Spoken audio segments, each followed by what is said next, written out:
I'm Miwa Messer. I'm the producer and host of Poured Over, and I'm pretty sure Chris Bohjalian does not need an introduction. 23 books in, and I was telling Chris before we started recording that I did a little fun, goofy thing because I had an Excel spreadsheet and I just sort of wanted to answer the question for myself. So 23 books with Knopf Doubleday. Average, 331 pages per book, let's call it. 23 books, and 300 pages is roughly what, Chris? 90,000 words, right? So if you Somewhere do that, between 90 and 100,000, okay. Yeah. So basic math, even if we go 90,000, that's 2.3 million words, Chris.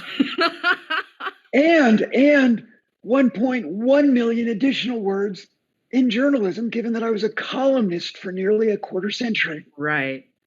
It's a lot. It's a lot. And you've always said you never wanted to write the same book twice, and you haven't. The Lioness is out now. It's very cool. It's 1964. It's Safari. It's Hollywood. We will get there in a second. But yeah, you really haven't written the same book twice ever, and 23 books in. Thanks. And also, Miwa, thank you so much for having me on the show.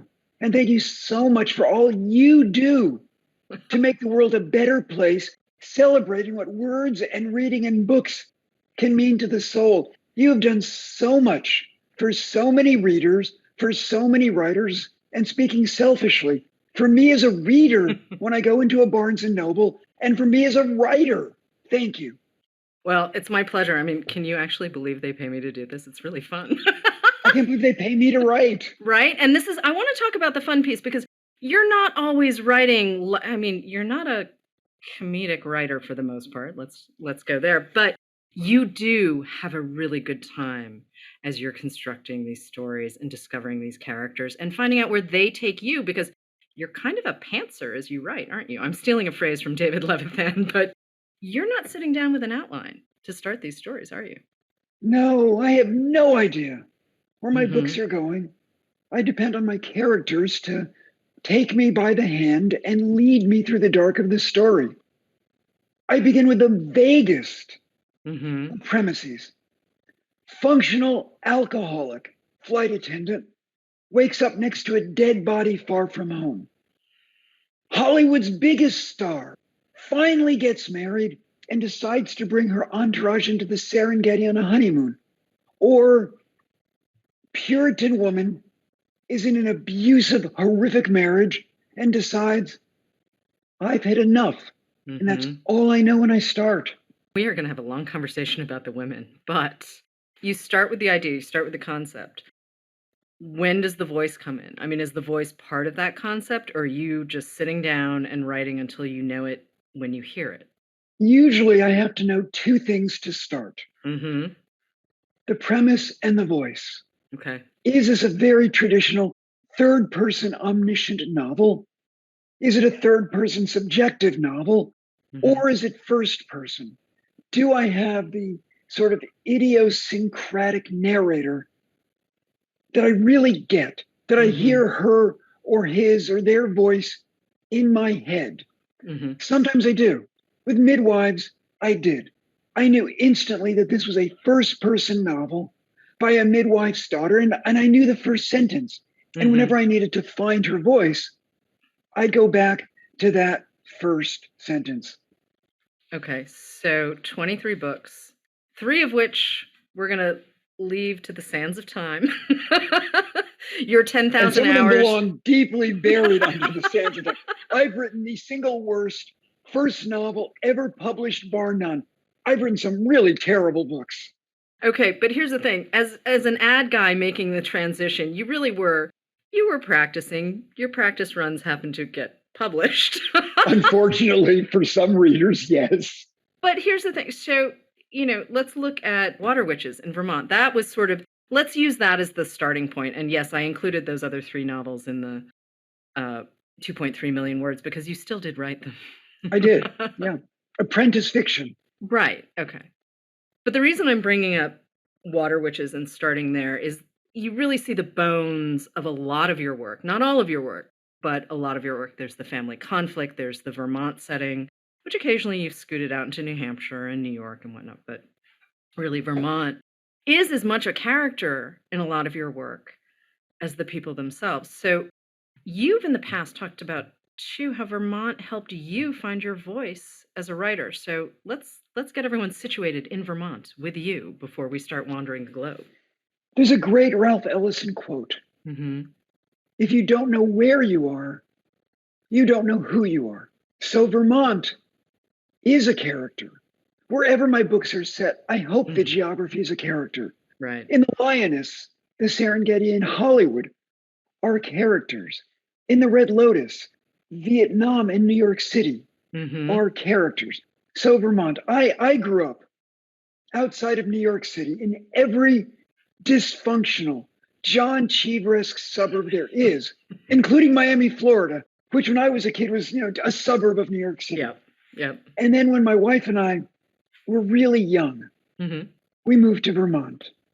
And I discovered what it was like to be the dumbest human being in the village. I mean, I was the ultimate idiot transplant in Vermont, and we wouldn't have gotten through our first winter were it not for the kindness of neighbors.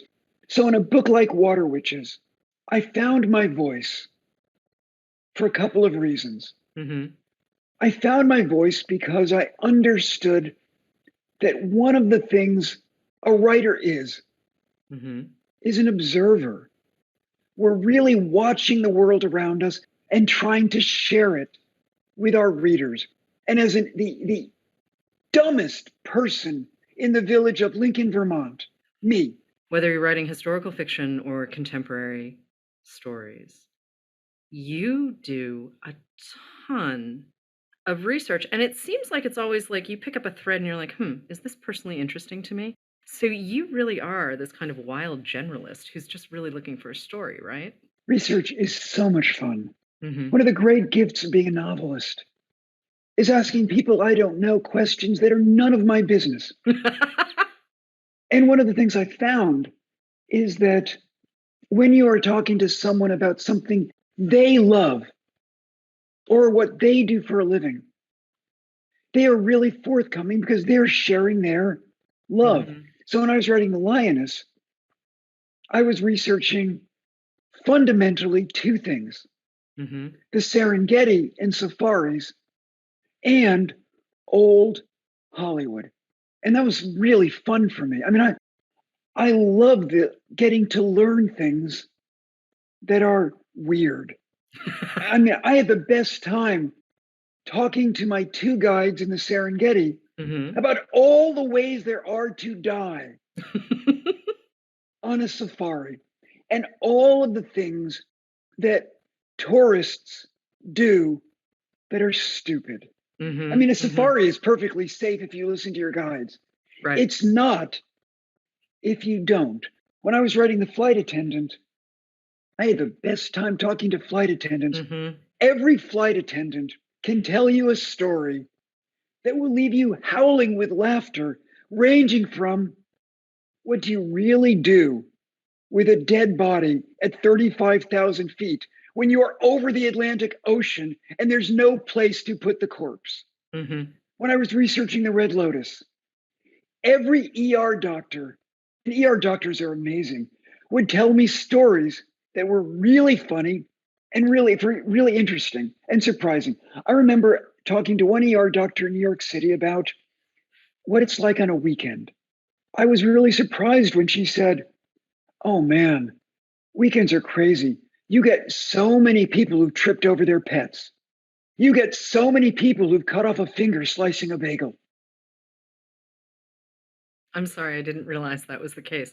I assumed, there might be a few more car crashes or things like that, but oh, wow. They get that. And of course, every ER doctor has on his, her, or their phone a photograph of an x-ray of something that someone has inserted into a part of the body where it didn't belong.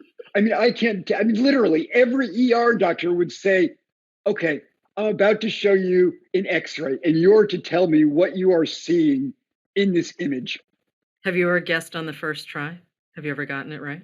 I never got it right. Yeah, I can't even imagine. I really can't. Nope. But you also had a ghost story that started with an a door in your own basement, but took you so far as you're being strapped underwater so you Yeah. could write about landing a plane on a river. The Night Strangers is a ghost story about the pilot who isn't Sully Sullenberger, Right. who has to ditch his plane in Lake Champlain. And unlike Sully, it pinwheels and sinks, and most of the passengers die, but he survives, and he's haunted by his fallibility, the fact that he's human and he couldn't do what Sully Sullenberger did. And I wanted to know what it's like to be in a plane underwater and getting out. So I remembered that great movie, An Officer and a Gentleman, when Richard Gere goes into the dunk tank. And in An Officer and a Gentleman, the dunk tank is pretty simple. It's an egg that you can crawl inside and it's dumped into a swimming pool. Now the dunk tank is way cooler. Imagine a minivan suspended over a 100,000 gallon tank. And this minivan pod can be converted into 54 different fixed wing or rotary aircraft. And I did 4 dumps into the dunk tank one day. And the best one was the last one. Okay. Because at this point, they've trained me enough. And because I want to be the pilot, they recreate the pod to be a 70-seat Embraer. And they put me behind the yoke on the flight deck with a 5-point shoulder harness. And they drop me into the tank, turn it upside down, and I'm given 28 seconds to push away the yoke, get out of the 5-point shoulder harness, open the door into the passenger cabin, open the door at the front of the passenger cabin, and swim to the surface. And I have 2 memories of this when I escaped. The first was that was the most fun I've ever had. And secondly, I've now officially lost my mind. Yeah. Who does this? But it was really helpful because there's so many things I'd never thought about until I did it. How much my shoes weighed, how dark it is underwater, how everything is upside down and you need to think upside down. You do bounce sort of around and your narrators are who they need to be in first person, third person. But the women, we need to talk about the women because you are very good at writing in women's voices and people may notice that you're a dude. So let's talk about this for a second. You are a dude. So really though, you're starting with the voice, you're starting with the idea, you have both of these pieces of the story. And then where do we go from there? When people talk about my women narrators, they often go right back to Midwives. And the first sentence of that book is this. I used the word vulva as a child, the way some kids said butt or penis or puke. It wasn't a swear exactly, but I knew it had an edge to it that could stop adults cold in their tracks. And I'll never forget the moment that I heard that sentence in my head. I had this idea, the premise, for a book about a midwife. And when I had the premise, it was this. Daughter of a hippie midwife becomes an OBGYN. And I thought it was going to be a gently comic novel about a mother who's a hippie and a daughter who's a really buttoned up OBGYN. So now my daughter's about a year old, and I've interviewed at this point easily 15 or 20 midwives and OBGYNs and nurse midwives. And I'm giving my daughter a bottle. And it's one of those moments at the end of the day when, you've got 15, 18 pounds in your arms that you love more madly than you ever thought you could love anyone or anything. And I remembered a story that a friend of mine had told me about her 4-year-old goddaughter who had just come home from preschool entranced by the word vulva. She knew this was a perfectly fine word, but every time she said it, her mom and dad would sweat buckets. And so she was saying it all the time. Right. And that sentence came into my head. Mm-hmm. So as soon as my daughter was asleep, I placed her in her crib. And it sounded to me like a midwife's daughter. Mm-hmm. So I called up a midwife's daughter I knew. Her name is Erin Warnock. She's the daughter of Carol Gibson Warnock, who is a midwife who is just a gem, just a treasure, and helped me so much writing the book Midwives. And I called up Erin, who at the time was at the University of Vermont. And I said to her, Erin, when you were a little girl, Mm-hmm. did you have a greater comfort level with the anatomic terrain than your peers? And without missing a beat, she said, yeah, I was always the most popular kid in the sandbox. And so I decided to give myself the license to fail and to write across gender, to write in the voice of a midwife's daughter. And if the book isn't working, fine. We'll write it from the perspective of the midwife's husband, from some other male character. But I loved it.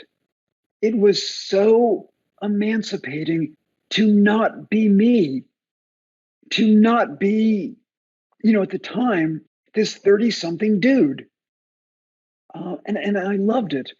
And I think my best books, my best characters, whether it's first person or third person, are women. There's this part of me that feels a lot like Dustin Hoffman in Tootsie at the end, when he's talking to Jessica Lange and he's saying to her, trying a rapprochement that, I was a better man with you when I was a woman. But you did also change tone while you were writing Midwives. As you mentioned a second ago, you said, well, I thought I was writing a comic sort of coming of age, and it really was not going to work that way. How often has that happened to you where you realized you've got a great thread, but, oh, it's going to zig when you thought it was going to zag? Almost every book. Okay. Sometimes for better, sometimes for worse. Midwives took a hard left turn when my mom was diagnosed with cancer, and it was clear she was going to die. And my family does many things well, but we suck when it comes to death. And the book went into this really dark place. And when I continued to interview midwives, suddenly I was asking them this question: have you ever had a baby die? Right. And most of them had, because babies die, people die. And then it got even darker. And I asked a midwife, have you ever had a mom die? And almost none had. But I would press the issue. I would say, but if you did, it's a home birth. You're not at a hospital. What would you do? And they thought I was pretty gruesome. They thought I was pretty dark. But then one midwife said to me, what could you do? I get the sharpest knife in the house. And I said, and perform what, a C-section? She said, yeah, we don't carry scalpels. We're midwives, not surgeons. And that line, I get the sharpest knife in the house, stayed with me. And that's when the book took its ultimate zag, and I knew where it was going. And the Lioness was really, really similar in one way, in that it took a lot of changes and zigged and zagged, but it was different in another way. How so? When I began the Lioness, I began it knowing it was going to be sort of this, the Poisonwood Bible meets and then there were none. Or, after I'd read this book later on, I realized, it's actually, to quote Geordie's book club, Evelyn Hugo meets Jurassic Park. I knew that I was going to create this ensemble where a lot of people were going to die. The question is who? Where it zagged and changed was when I had this ensemble cast in the beginning. A lot of the people who I thought would live died. And some of the people I were sure were going to die lived. There were a couple of characters where I thought, "Oh, yeah, there's no way. There's no way." And then they show up at the end. It was delightful because I like being surprised that way, but I do I do Kate too. I do Katie and too. Carmen, they're awesome, those women, Katie and Carmen. They're fabulous. Oh, I mean, my favorite characters in the book Mhm. are by far Carmen, Yep. Reggie, Terrence, Mhm. and Katie. Yep. And there's so many things that I wanted to do in the Lioness that when I started the book, I didn't know were even going to be on my wish list. I mean, I knew I was going to be exploring old Hollywood. I knew it Right. was going to be a thriller. I knew it was going to be about wildlife. Um, but I had no idea how much it would be about colonialism. Right. I had no idea how much it was going to be about race relations. But 1964, it wasn't just America that was changing. There was a lot happening around the globe.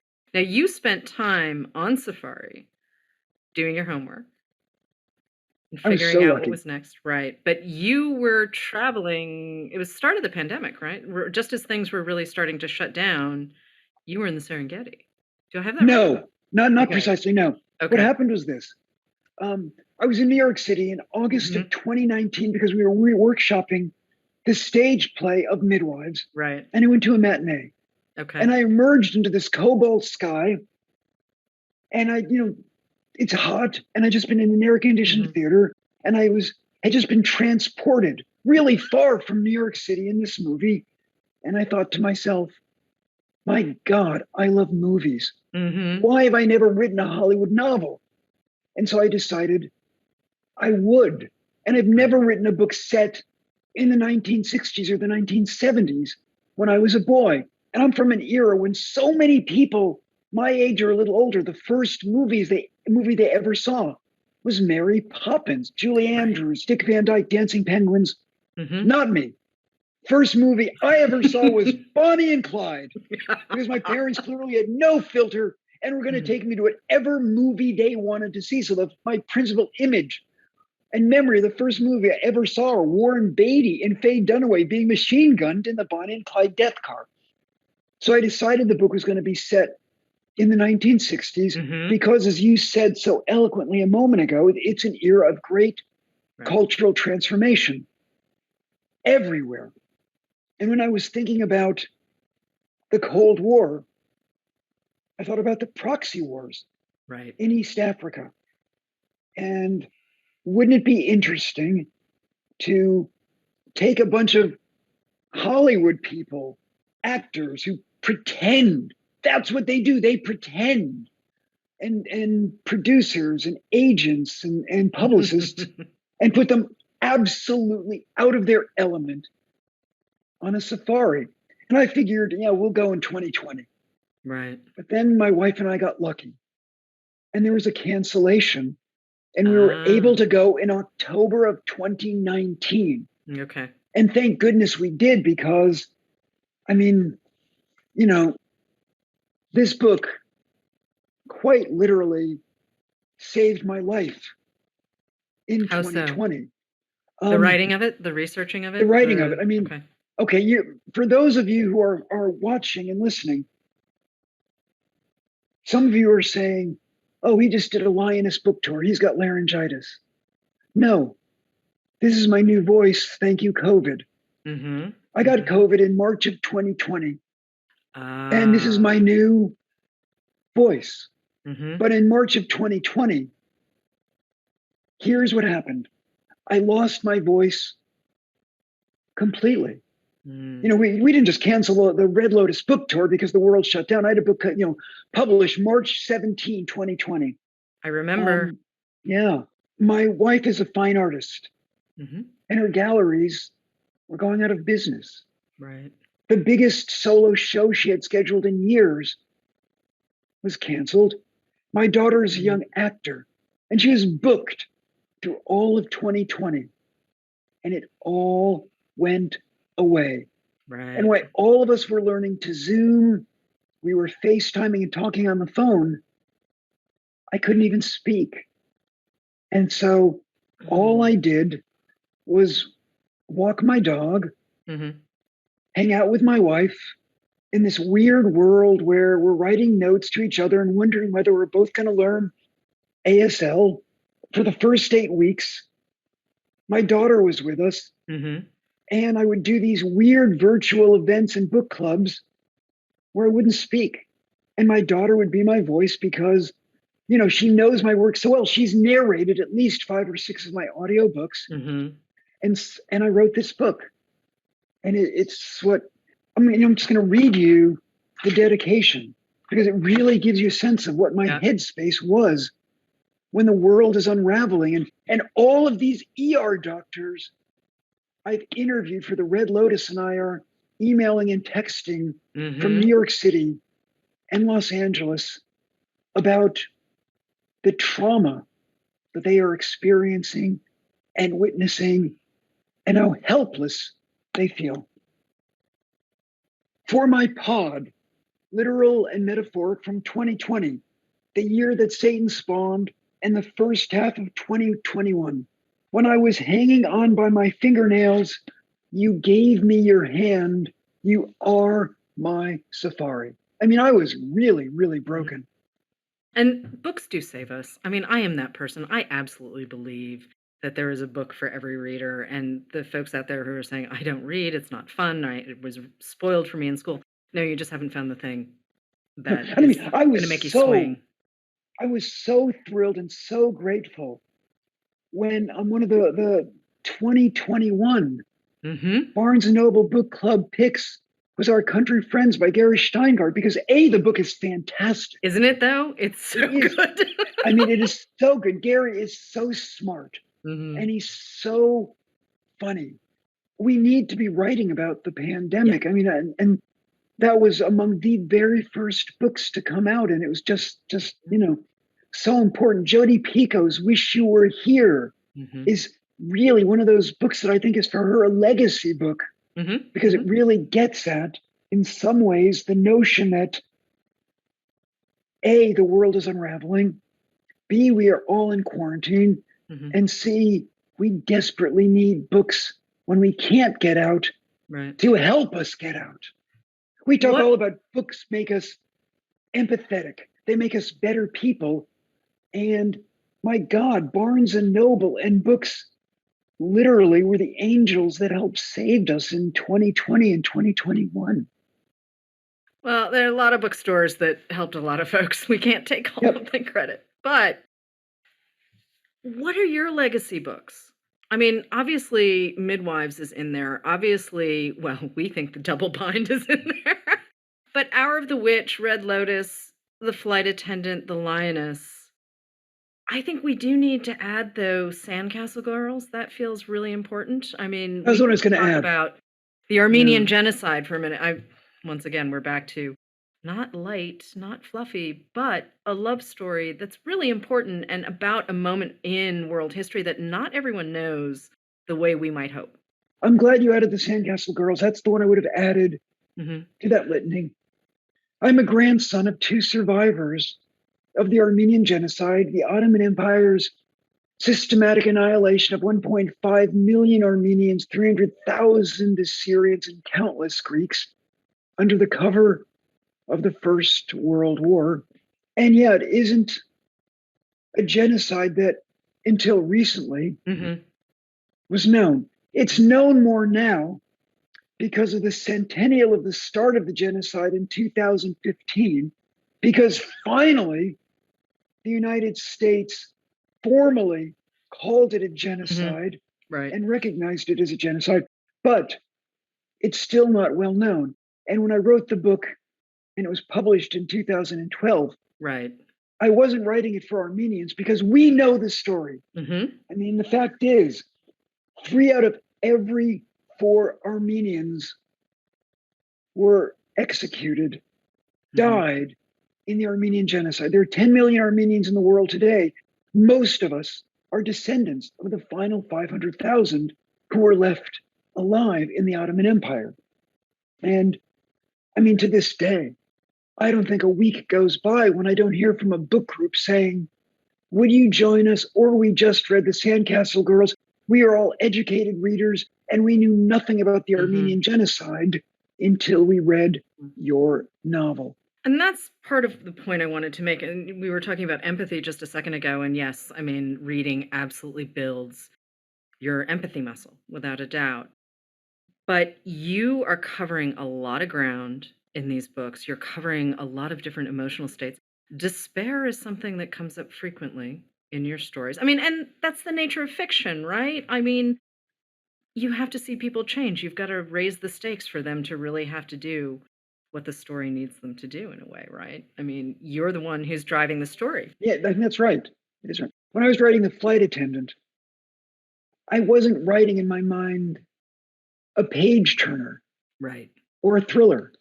I thought I was writing a character study of two deeply damaged women, a flight attendant who's a functional alcoholic, and an assassin who's the daughter of a Russian oligarch and has so much blood on her hands and is wondering if she has it in her to kill this flight attendant who did nothing wrong except for pick up the wrong guy on the wrong flight and have one too many drinks in a hotel. Despair was part of who Cassie Bowden is.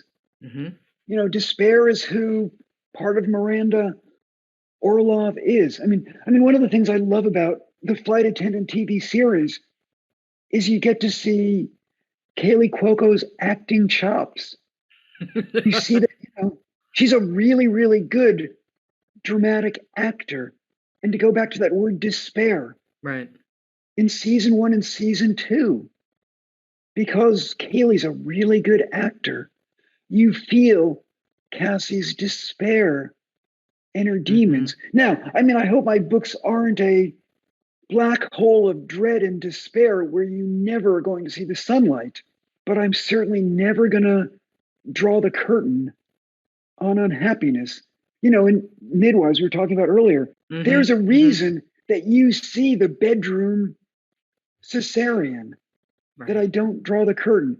In the Lioness, you There's a see lot. when the leopards, when the hyenas, when the lions, when the snakes, when the trees are going to kill you. That's the thing that, you know, the guides taught me, is there are just a million ways to die in the Serengeti. And I was never going to draw the curtain on any of it.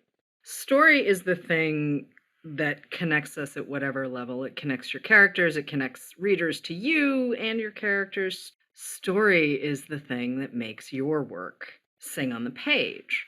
And I alluded to this early on, that there have been plenty of words that you've discarded, plenty of pages you've discarded, plenty of projects you've discarded. But I want to talk about the process for creating these stories, because sometimes you're in, you know, 1950s Italy and you're chasing a serial killer. And sometimes you're in 1915 and the Armenian genocide. And you also did a World War II novel that's set in Germany and Poland as the Third Reich is falling, which not light material, but you never lose sight of your characters. You never lose sight of your story. But can we talk about the process for creating a world like that? Well, let's step out of the contemporary for a second. Let's really look at the serious historicals that you did. There are two kinds of historical fiction, at least two. There's historical fiction that is close enough to the present where you can interview people who were there. For a book like Skeletons at the Feast, I was able to interview Holocaust survivors and Prussians who were trying to stay ahead of the Soviet army in 1945. I was able to talk to them about what they saw, what they experienced, what it was like. Then there's the kind of historical fiction like Hour of the Witch, which is set in 1662. If I'm talking to people who were there, I'm dead and something has gone horribly wrong. So instead, it's all secondary sources. You're reading the poetry of Anne Bradstreet. You are interviewing experts on Puritan litigation, such as L. Kinvin Roth. I like both.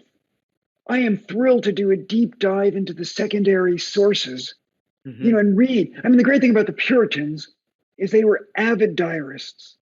They chronicled everything because they spend every waking moment trying to decide, am I saved or damned?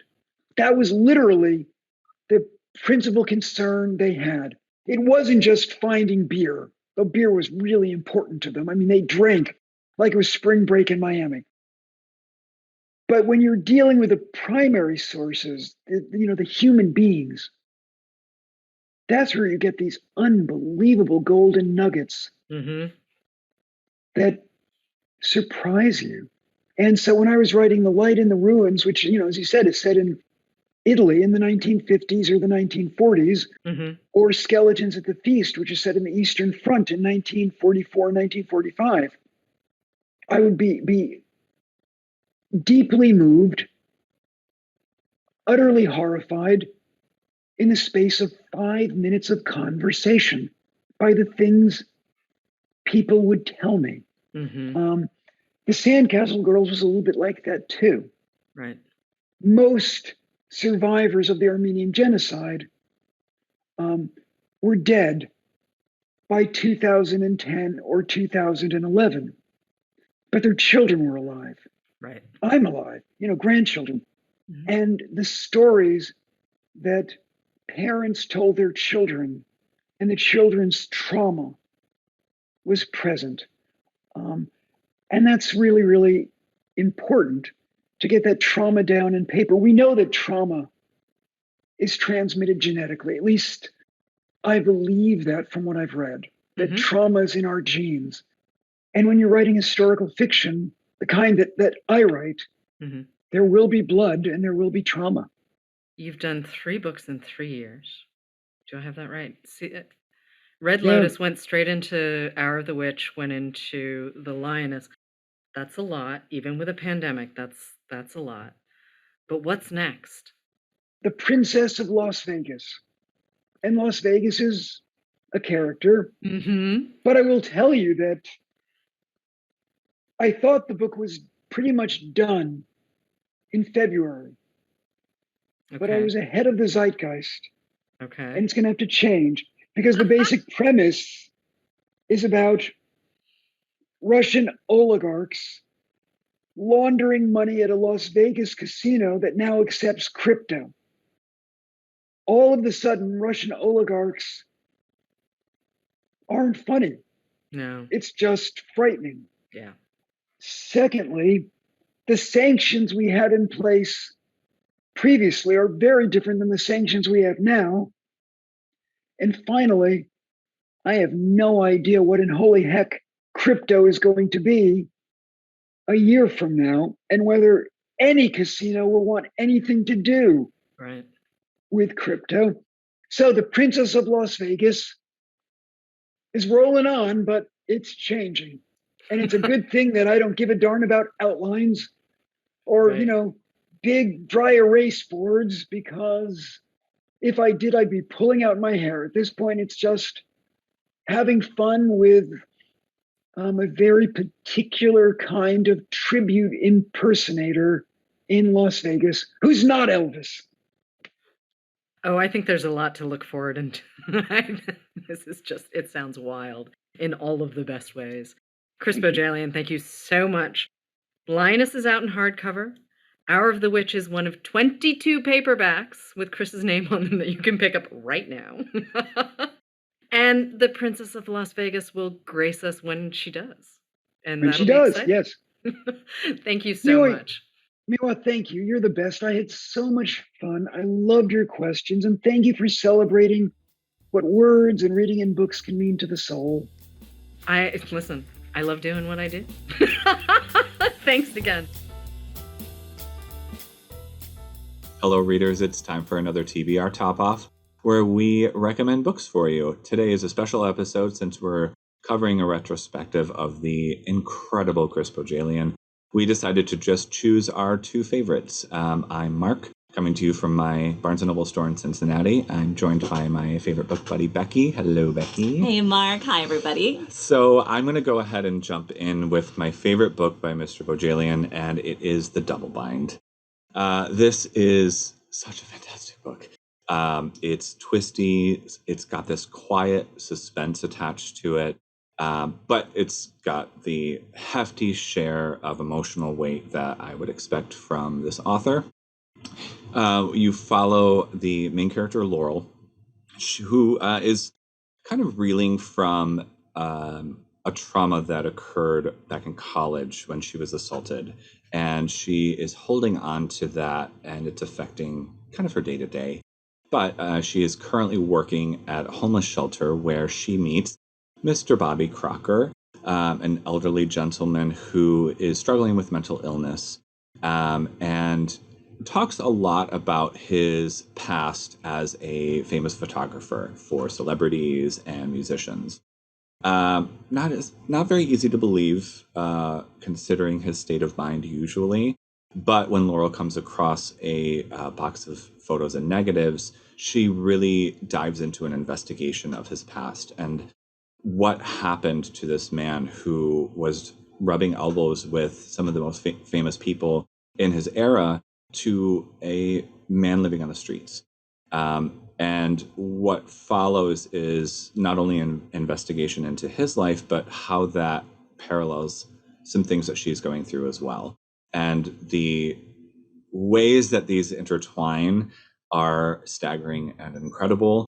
I can't say too much more, but it is such a fantastic book and a great way to build up that empathy muscle that I have talked about in the past. Everybody in the world has a story, and despite present circumstances, those stories are attached to you in profound ways. So this book allows you to remember that everybody has stuff going on, and maybe allows somebody to think a little extra hard or shift their perspective just slightly. This is an incredible book. Please, please, please pick up the double bind. Becky, you have one for us? I do. My current favorite is actually his newest book. It is called The Lioness. Oh, yeah. Yep. Oh my goodness, this book, so good. It just came out in May. And so I understand it is in hardcover still. If you want to wait and get it when it comes out in paperback, I'll totally understand. But you need to read it. Don't wait. It's so good. But it's fantastic, and it's already been optioned for a limited series. So I'm really looking forward to seeing a screen adaptation because it really gives kind of Death on the Nile vibes. Mm-hmm. So basically, it follows a 1960s Hollywood group of stars who go on an African safari, and basically it's a photo safari. So basically, what that means is they're glamping to the max. They're going to the Serengeti and, getting great pictures with, incredible wildlife and animals maybe in the background, and definitely trusting their guides with everything. But then, when the cameras aren't rolling, then they are enjoying, chilled gin and tonics back at, at camp. And it's all very, nice. Exactly. And I'm just like, I read about the idea of it's a kerosene powered ice maker. Oh. And I'm like, sure. Are those, is that a thing? I want to know. I know. I'm not a big, roughing it kind of camper. I'm more of a glamper myself. So this sounded amazing. Anyway, this it follows Katie Barstow. She is the it girl of the 60s. She just gets married. So this is her honeymoon vacation, basically. And she brings her whole entourage, her husband, her brother and his wife, her publicist, some of her co-stars, and their significant others. And it's this group of like 20 people that go on the safari. Well, then things go wrong. About 4 days in, they are kidnapped by Russian mercenaries. And then it becomes a whole question of, do you stay with your kidnappers and just trust that hopefully you're going to make it to the next day? Or do you take your chances to try to escape? And then who knows what you're going to do in the, Serengeti without your guide, because you're a Hollywood star and you don't know that much about, survival.